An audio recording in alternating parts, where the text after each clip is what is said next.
മതി കൊച്ചു കളിച്ചത്. കേറിപ്പോ പെരക്കാത്ത്. എത്ര നേരം ഞാൻ പറയണത്. അച്ഛമ്മ അച്ഛമ്മ എന്താണ്? ഞാൻ കുറച്ചേരം കൂടി കളിക്കട്ടെ.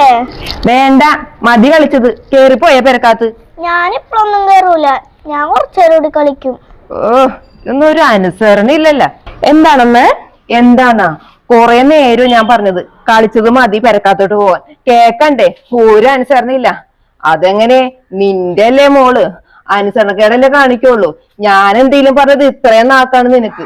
അതന്നെ വിത്ത് പോണം 10 പോണം, അല്ലാണ്ട് എന്ത് പറയാനാണ്? എന്റെ അമ്മേ, അത് കൊച്ചല്ലേ അമ്മേ, അതവിടെ ഒന്ന് കളിച്ചോട്ടെ.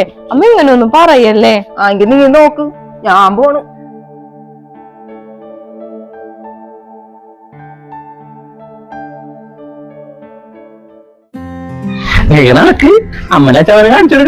അച്ഛക്ക് സന്തോഷം.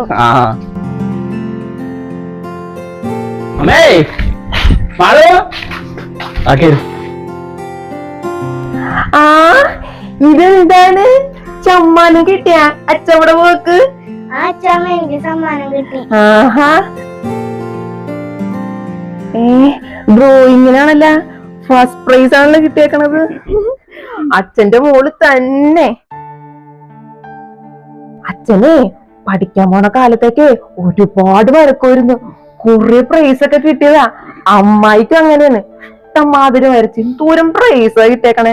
ആ പാരമ്പര്യം തന്നെയാണ് എന്റെ മോക്ക്. ഞങ്ങളുടെ പാരമ്പര്യം തന്നെയാണ്. അതെങ്ങനെ ശരിയാവും അമ്മേ? അമ്മ എപ്പോഴും പറയണത് കൊച്ചിന് എന്റെ സ്വഭാവമാണ്, എന്നെ പോലെയാണെന്നല്ലേ. അപ്പൊ എന്റെ പാരമ്പര്യമല്ലേ വരുള്ളൂ. കൊച്ചെന്തെങ്കിലും നല്ലത് ചെയ്താല് അത് മോന്റെ കൊച്ച്, നിങ്ങളുടെ പാരമ്പര്യം. എന്തെങ്കിലും കുരുത്തക്കേടാ എന്തെങ്കിലും ഒരു അനുസരണക്കേട് കാണിച്ചാല് അപ്പൊ പറയും എന്റെ കൊച്ച്. അതെന്തായാലും കൊള്ളാമേ.